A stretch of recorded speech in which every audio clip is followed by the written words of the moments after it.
Another great day everyone! Flex ko lang yung isa sa mga business partner ko na nakapag-claim na ng cheque niya at na-encash niya na rin. Kumita siya kahit busy sa trabaho. Effective talaga ang 767 strategy. Watch this video.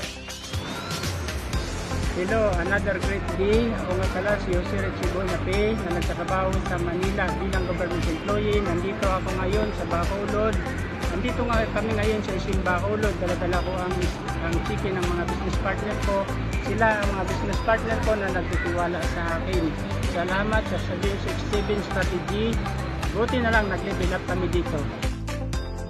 Thank you for Swillford sa pag-guide dito sa akin sa business. Ito na yung chiki kanina ng mga business partner ko. Ngayon, pira na. Salamat sa 767 strategy.